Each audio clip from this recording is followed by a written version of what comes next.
La infancia, la niñez, es sin duda el periodo de nuestras vidas más importante. La educación infantil tiene como finalidad contribuir al desarrollo físico, sensorial, intelectual, afectivo y social de los niños y de las niñas, colaborando con los padres a la educación de los hijos. El contexto, el espacio, ese lugar que llamamos escuela o con otros nombres, y su relación con el entorno, el centro educativo, la ciudad, el pueblo, conforman también la educación para la infancia.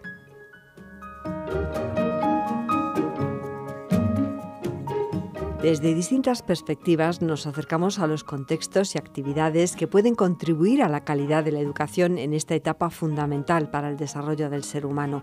Este es el segundo de 2 espacios que hemos dedicado a este asunto y que nos presenta Tiberio Félix Murias, profesor de la Facultad de Educación de la UNED, con Pilar García Sanz, psicopedagoga, directora de la Escuela Infantil Los 100 Lenguajes, Javier Abad Molina, atelierista, profesor de Educación Artística en el Centro Superior de Estudios Universitarios La Salle, en Madrid, Clara Eslava Cabanellas, arquitecta, coautora del libro Territorios de la Infancia, diálogos entre pedagogía y arquitectura, y Ana Fernández Angosto, psicopedagoga, presidenta de REIM, Red de Escuelas Infantiles de Madrid, profesora de formación profesional en educación infantil.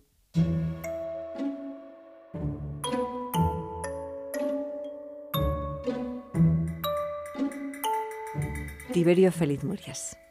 Muy buenas, pues entonces vamos a continuar con el tema que ya hemos abordado en un programa anterior, que era el de la escuela infantil.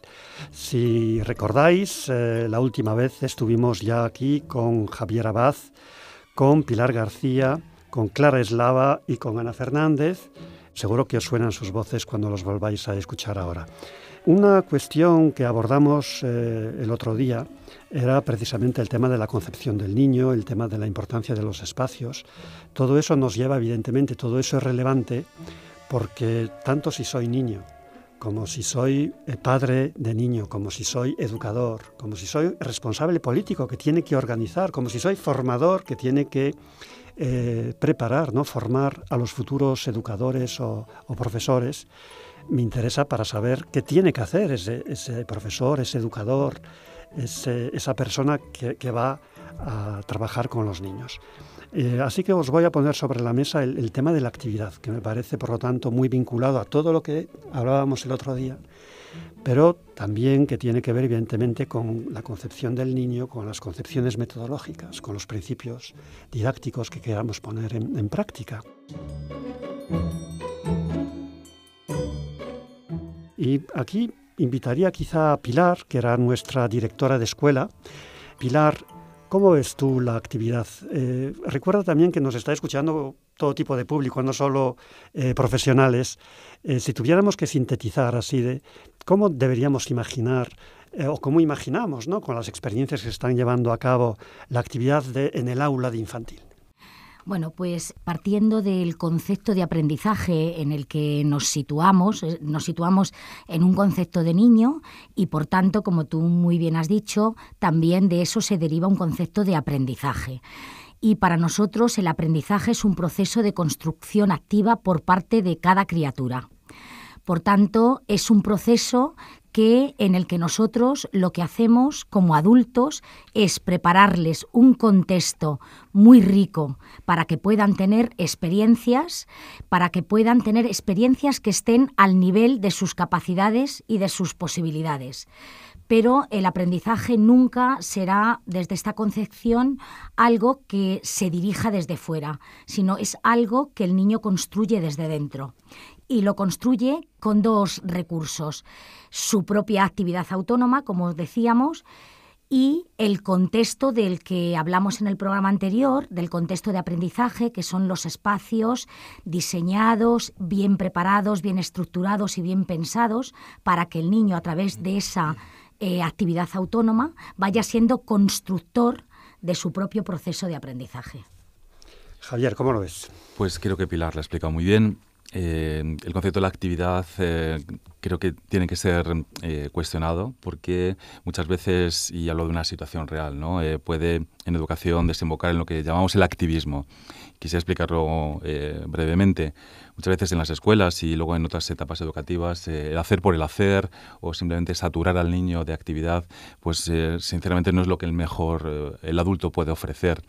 Pilar lo ha explicado muy bien, el aprendizaje es un proceso de dentro hacia afuera, con lo cual todo lo que tiene que ver con la estimulación, que es una palabra también muy de moda, pues en principio también por nuestra parte lo debatimos, ¿no? Creo que hay que cuestionarlo porque no es un proceso en este caso autónomo, natural, no es un proceso realmente que parte de esa cultura infantil que estamos de alguna forma promocionando y que queremos dar un espacio y un tiempo, y muchas veces el activismo desemboca en todo lo contrario, ¿no? En un exceso de actividad por parte del niño que no necesita. Muchas veces lo que el niño necesitan es que les dejen en paz, que ellos promuevan, en este caso, su propia pulsión de vida, su propia inercia vital, su propia actividad, en esos contextos ricos en los cuales hemos los adultos ofrecido lo mejor que sabemos y podemos.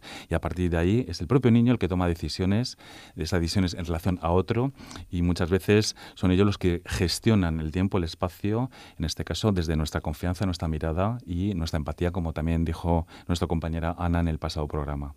¿Y eso es fácil, Ana, de formar a las educadoras y a los educadores para que sepan hacer eso?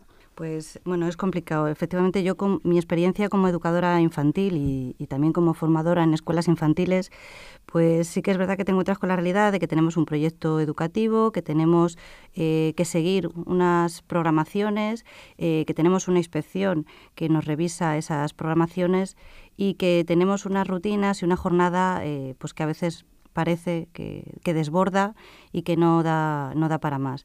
Efectivamente, yo siempre mi consejo es, igual como en la línea que están comentando todos mis compañeros, es de respetar el ritmo y como comentó mi compañera Pilar en el programa anterior, respetar el ritmo de cada niño es muy importante.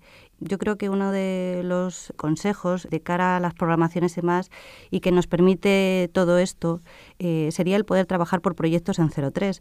Mi experiencia también como formadora, pues en las escuelas infantiles, la mayoría de las educadoras infantiles desconocen este tema, y muchas que conocen el tema no saben cómo abordarlo o cómo trabajarlo. El trabajar por proyectos, yo creo que todo lo que ha comentado mi compañera Pilar anteriormente, respetar el desarrollar un aprendizaje significativo, el niño como constructor, y también de esta forma nos permite respetar un poco más el ritmo individual de cada niño. Todo esto se me antoja, Clara, que era nuestra arquitecta, se lo recuerdo a nuestros oyentes o escuchantes, seguro que en este momento escuchantes, tiene mucho que ver en cómo organizamos el espacio, porque el tipo de actividad que podamos promover, o como decía Javier, esa actitud, ¿no? de esperar, de escucha, ¿no? tiene mucho que ver en cómo organizamos, ¿no? el espacio del aula, por ejemplo. A mí me gustaría ofrecer como una imagen, ¿no? Una imagen muy potente, que es que nos imaginásemos de repente que no estamos en la escuela infantil, sino que nos encontramos en la playa. Y resulta que en la playa permitimos que pasen cosas. Es como un espacio lúdico por excelencia, donde hasta el ser más ordenado admite otros códigos, ¿no? Podemos programar cómo va a llegar la ola, cuál va a ser su ritmo, si se va a levantar viento, si ese castillo va a terminar siendo una montaña, un cuenco o una bañera. La playa nos ofrece una imagen, una metáfora de un espacio transformable, de una materia plástica, que es la arena, y de un ritmo marcado por las olas, de un ritmo que nos está hablando de otra forma de entender los tiempos, ¿no?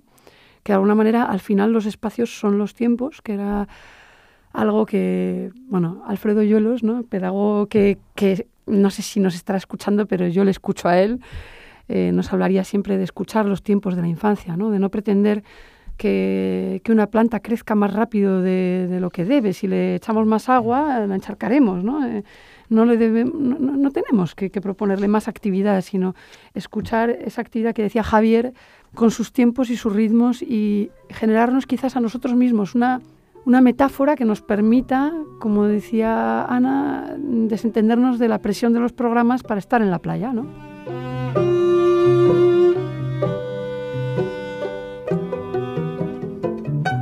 Efectivamente, todo también tiene que ver con el tiempo y los tiempos en la escuela, que entendemos que son diferentes. Abogamos por una educación lenta, de ese respeto que también comentaba Clara, Y disculpar, a mis alumnos les comento una imagen que es también muy potente, la metáfora del bambú, que es una planta que crece muy, muy deprisa, pero crece muy deprisa porque primeramente durante unos años ha crecido por dentro, por debajo de la tierra, y ha creado una estructura de raíces muy sujeta y muy bien afirmada, de tal manera que eso permite después que la planta crezca en un tiempo rápido y de una forma muy sólida.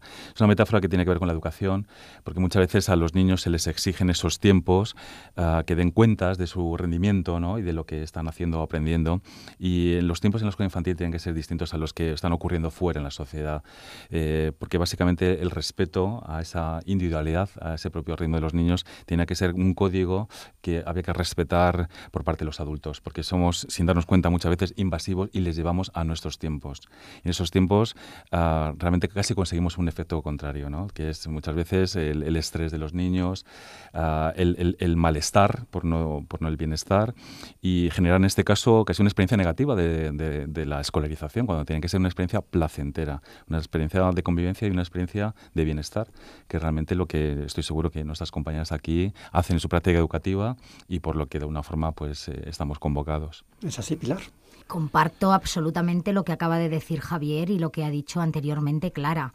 Cuando hablamos de los tiempos de la infancia, de los tiempos de los niños, a mí me surge también la necesidad de hacer un replanteamiento de lo que es la figura del educador dentro del aula, ¿no? Porque indudablemente el que respeta o no respeta los tiempos de la infancia es el adulto que está acompañando a ese grupo de niños que están en la escuela infantil. Y, por tanto, yo creo que tenemos que pensar mucho en este protagonismo que tradicionalmente han tenido los educadores dentro del aula, para que vayan dejando, para que dejen totalmente, no para que vayan dejando, para que lo dejen el protagonismo a los niños. A veces los adultos nos ponemos nerviosos con los tiempos que utilizan algunos niños, con los tiempos que necesitan, ¿no? Y empezamos a apresurarnos, a tener prisa, a decir qué le pasa a este niño si ya tenía que haber movido el dedo índice y resulta que todavía no lo mueve. Y empezamos a abordar esas cosas desde las prisas de los adultos. Entonces, para mí, creo que la figura del educador es, como decía también, y volvemos a hablar de Loris Malaguchi, es un investigador. La principal función del educador es observar cómo van actuando los niños.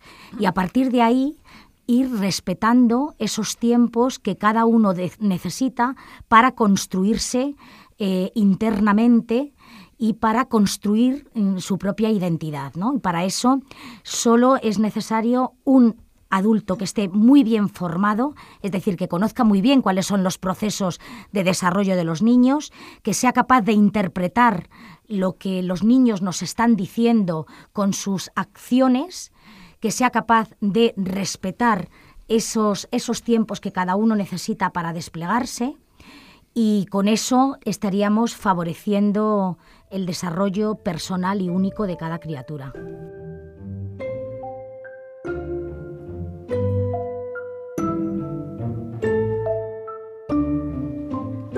Ay, que muy bien, ay, que regular, Santiago muy bien, Javier muy bien, Pancho ya mayor, Darío también.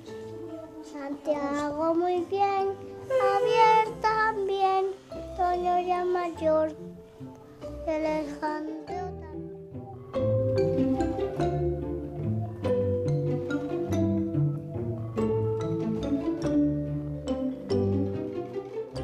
Ana. Pues aprovechando lo que está comentando mi compañera Pilar, efectivamente creo que es muy importante el papel del educador, esa visión de acompañar al niño. Y sí que me gustaría hacer una pequeña reflexión en este momento a todos mis compañeros sobre lo que es la formación, tanto en la universidad, de los futuros maestros y profesionales de la educación infantil. Otro de los proyectos que a mí me ha movido a la hora de llevar a cabo esta práctica en las escuelas infantiles es que muchas veces a las antiguas alumnas de formación profesional, cuando pasaban a la universidad, pues seguían manteniendo el contacto y me comentaban que en las universidades apenas les hablaban del 03 y que no conocían tampoco muchas figuras o pedagogos actuales o que transmitan una metodología más innovadora. Entonces, sí que me gustaría que pudiéramos abordar un poco este tema de la formación en las universidades, porque yo creo que sería muy, muy interesante. Efectivamente, como dice Pilar, no solo a nivel de conceptos y de procedimientos, yo creo que es muy importante la actitud, y principalmente la actitud en 03.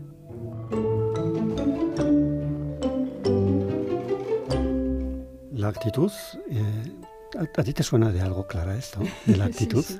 Tengo ahora mismo unas cuantas ideas. Vamos a resumirlas con una noción que sería la idea de las buenas prácticas. Vamos a ver, de alguna manera nos estamos apoyando permanentemente en que nos digan qué tenemos que hacer y cómo, ¿no?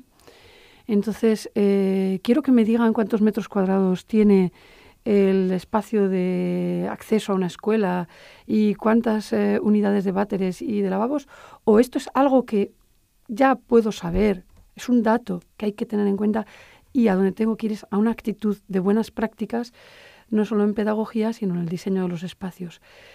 Eso implica confianza. Si yo quiero trabajar con un código de buenas prácticas, tengo que generar un proceso de diálogo y no exigir exactamente si estos son 32,5 o 32,3, que es como ahora mismo se valora si un espacio tiene los metros cuadrados suficientes. Es decir, tenemos que ir a criterios de actitudes y cualitativos, no solamente cuantitativos. Eso exige confianza entre las partes.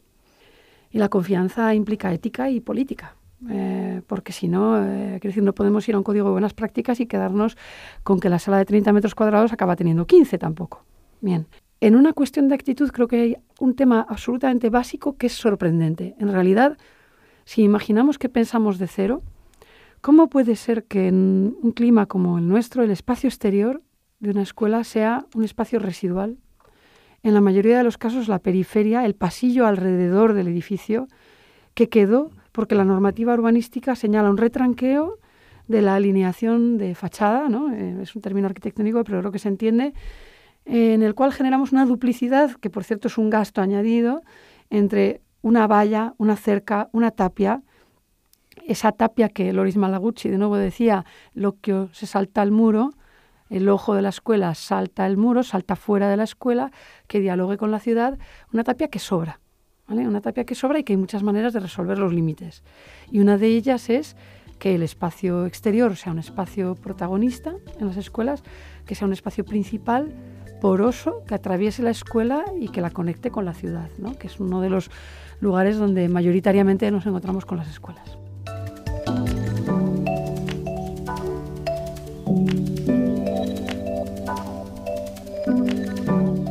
Javier. Quería unir dos temas que han comentado nuestras compañeras Clara y Ana, y me parece que el tema de las actitudes y también el tema de la formación de los futuros educadores, sobre todo el 03, pasa también por concebir la relación con las familias. Quiere decir que hay una buena práctica que de alguna forma sustenta todo lo que tiene que ver con la calidad de la escuela infantil 03 y donde se da un mayor vínculo con las familias, porque lógicamente pues no es porque los niños sean más pequeños, sino simplemente porque hay pues otro ritmo, otros tiempos y otros espacios. En esas buenas prácticas creo que las familias y la formación de los educadores pasa por realmente principios pedagógicos, pero también hay principios sociales. Quiere decir que un educador es verdad que tiene que ser mucha pedagogía y tiene que conocer realmente su profesión, pero es verdad que a lo mejor el eje de la escuela 03 pasa también por pues una reflexión y una conciencia de que somos también agentes sociales, no solamente educativos. A veces en los niños no digo que se eduquen solos, ni muchísimo menos, pero las necesidades de las familias muchas veces son escuchadas por la escuela 03. No hay otro espacio que dé escucha a las familias. Las familias muchas veces recurren a las escuelas infantiles como espacios de escucha, espacios de empatía y espacios de confianza, lo mismo que los niños. Quiere decir que muchas veces esa formación, insisto, tiene una base pedagógica, pero también de alguna forma sensible, ¿no?, a todo lo que tiene que ver con la dificultad que estamos viviendo socialmente, y aquí creo que solamente la escuela 03 es la que está haciendo un papel importante. realmente porque es el único espacio que hay disponible y la única que dispone de tiempos para esas buenas prácticas. ¿Lo vives así, Pilar? Desde luego que sí. Un niño de 0 a 3 años es un niño tan pequeño que cuando se incorpora a una escuela infantil es la primera institución a la que se incorpora. Y por tanto, las escuelas infantiles tenemos la responsabilidad de acoger al niño, pero también acoger a la familia, porque es que la familia es la historia de ese niño, es donde ese niño se ha formado, se ha construido su primera imagen y por tanto es indispensable trabajar de una manera conjunta y acoger a la diada que decimos nosotros, ¿no?, que son la madre y el niño, la familia y la criatura. Y además, un poco superando este concepto que se ha tenido tradicionalmente de que los padres colaboran en el centro educativo. No es ese el concepto cuando hablamos de acoger a las familias del que estamos hablando. No es que colaboren los padres, es crear espacios donde las familias puedan estar, que sientan la primera institución a la que llevan a sus hijos como parte, se sientan parte de esa institución, se sientan escuchados, como decía Javier, se sientan, por supuesto, no juzgados, sino acogidos en lo que son, en lo que saben, en sus prácticas educativas y ir haciendo este camino de la construcción de su hijo, del desarrollo de su hijo, ir haciéndolo de la mano la escuela y la familia, porque no puede ser de otra manera, porque los niños se han construido en la mirada de su familia. Y eso nunca se puede perder de vista y tenemos que recogerlo como parte de la riqueza que tiene la escuela infantil. ¿Somos capaces, Ana? Sí, yo además, yo creo que sí. Efectivamente, como ha comentado Pilar, yo diría que la escuela, y uniendo las palabras de Clara, la escuela tiene que ser un espacio que invite al encuentro, al diálogo con las familias, con las educadoras y con los niños, no como un espacio de recogimiento para los niños. Yo siempre invito y lanzo una reflexión a las educadoras infantiles, como sucede en la práctica de las escuelas infantiles de Reggio Emilia, abrir las puertas, esa transparencia, el que los padres puedan entrar a las escuelas infantiles durante la jornada escolar. Yo creo que es una propuesta muy interesante que puede generar inseguridad a veces en la figura del educador y en el equipo directivo, pero creo que es principal y creo que es muy, muy productiva y muy, muy importante. En efecto. ¿Todo eso significa, Javier, que necesitaríamos más recursos para las escuelas? A ver, básicamente se necesita compromiso. Quiere decir que el compromiso, cuando tiene también recursos, entonces es cuando funciona, cuando realmente puede ser un plan realista y ya no una utopía sostenible. Los recursos ya sabemos cómo son, cómo están, cuál es nuestra situación. Creo que ahí la escuela, ante todo, es muy imaginativa, la escuela infantil. Creo que de poco se hace mucho y básicamente, bueno, lo que exige un respeto, en este caso, es profesional, ¿no? Hay unos sueldos y unos salarios que creo que están ajustados, en este caso, a esa necesidad, de las personas para poder de alguna forma vivir. Y creo que las escuelas hacen unos esfuerzos enormes, en este caso, en ofrecer una calidad, insisto, con unos recursos muy, muy, muy escasos. Ahí sí que realmente la escuela infantil es un espacio de creatividad y traslada un poco al mundo del arte. Hacen arte de realmente poco y yo creo que ahí hay una rentabilidad muy interesante y sobre todo hay una inversión, lo comentaba al principio, de futuro. Quiere decir que tenemos que apoyar básicamente la escuela desde su inicio, desde su base, porque condiciona todo lo que viene después a continuación. Estamos de alguna forma no solamente haciendo una escuela compensatoria, sino un proyecto de futuro y en ese proyecto de futuro pues estamos todos implicados.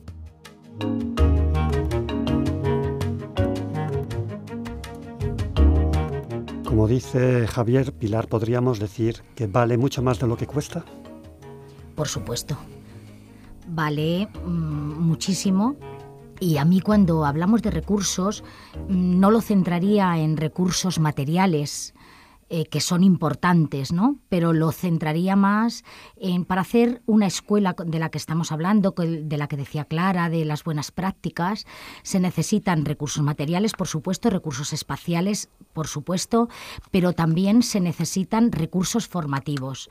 Es decir, que los educadores tienen que estar en un proceso de formación permanente y tener recursos para ir dando pasos en este proceso de formación. En este momento, en la Comunidad de Madrid, no hay ningún centro de formación para el 03 a nivel de formación permanente. Los que hay son para inglés y para informática y, por tanto, los educadores tienen unas dificultades grandes para poder hacer este proceso continuo formativo. Y creo que este sería uno de los recursos fundamentales para que nuestras escuelas se convirtieran en escuelas como las que estamos hablando, amables, transparentes, de buenas prácticas. Para mí ese sería uno de los recursos fundamentales que en este momento necesitaríamos.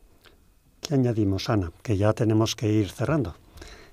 Pues sí, efectivamente lo que comenta Pilar tiene toda la razón, y además de esa formación básica, por así decirlo, en la universidad o en la formación profesional, efectivamente la formación permanente de las educadoras infantiles creo que es muy, muy importante. Efectivamente, tendríamos que acompañar a estas educadoras en este proceso y a las familias también, para mejorar todo este contexto.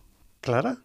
Y en ese sentido yo lo que veo como quizás ahí un poco más desde fuera, como es la falta de visibilidad, ¿no? Es decir, esa formación y ese compromiso quizás debería ir acompañado de alguna, no sé, acción transversal que genere alguna plataforma de visibilidad de qué se hace en las escuelas, que sería absolutamente bonito, no solamente en la ciudad, que por ejemplo podría ser. ¿Por qué no pueden aparecer imágenes del interior de las escuelas, imaginemos, proyectadas de repente en la ciudad? ¿Vale? Eso sería una acción de arte urbano. Bueno, vale. Sino también como una plataforma constante de recursos, ¿no? O sea, que de alguna manera incluso yo pueda acceder online a saber qué pasa y qué hay y qué hace cada escuela y que haya intercambio entre ellas, es decir, generar red, que era uno de los propósitos principales de la asociación REIM, ¿no? Que dirige Ana. Pues ya para finalizar, Javier, si te parece, para dejarnos también con buen sabor de boca. Hemos hablado un poco también de los aspectos negativos, pero también yo creo de muchos aspectos ilusionantes. ¿Cómo podríamos dejar aquí un broche que anime un poco a nuestros escuchantes? Bueno, yo creo que ojalá la percepción que puedan tener las personas que han escuchado los programas sea, en este caso, de valorar el trabajo de las escuelas, no solo de una forma asistencial, sino creo que en este sentido están generando, ¿no?, lo que es un proyecto que empieza en este momento. Los niños son presente, no solamente futuro, y que ojalá las escuelas sean unos espacios culturales, unos espacios de referencia, unos espacios que de alguna forma dinamicen lo que es nuestra ciudad, que yo creo que hace falta, ¿no?, este tipo de tejido que yo creo que se inicia en estos lugares en los cuales concurren personas con intereses comunes, que es la crianza, la infancia y sobre todo la educación, y que ojalá la educación sea la que mueva y promueva cualquier ilusión en esta ciudad a partir de ahora. Pues no me queda más que daros las gracias, encarecidas gracias, y espero también que a todos los oyentes les haya resultado tan interesante como a mí. Hasta luego. Gracias. Gracias. Gracias. Tiberio Feliz Murias, profesor de la Facultad de Educación de la UNED, nos ha presentado estos programas que hemos dedicado a la Escuela Infantil y Educación para la Infancia. El primero de ellos se ha emitido el pasado día 1 de noviembre en Radio 3 y ya está en abierto en Canal UNED. Pilar García Sanz es psicopedagoga, directora de la Escuela Infantil Los 100 Lenguajes. Javier Abad Molina, atelierista, profesor de Educación Artística en el Centro Superior de Estudios Universitarios La Salle. Clara Eslava Cabanellas, arquitecta, coautora del libro Territorios de la Infancia, diálogos entre pedagogía y arquitectura, impulsora del proyecto Infants Fans en torno a la ciudad viva y la infancia. Ana Fernández Angosto es psicopedagoga, presidenta de REIM, Red de Escuelas Infantiles de Madrid, profesora de de formación profesional en educación infantil del Centro Gredos San Diego Las Suertes. Tiberio Feliz Murias es coordinador del programa modular en educación infantil, desarrollado mediante un convenio de colaboración entre la UNED y la institución educativa Gredos San Diego de Madrid, vinculado con los ciclos de formación profesional en educación infantil. Sin distancias, un programa de la UNED en Radio 3 y cuando quieras en canal.uned.es, con enlaces de interés sobre los temas propuestos.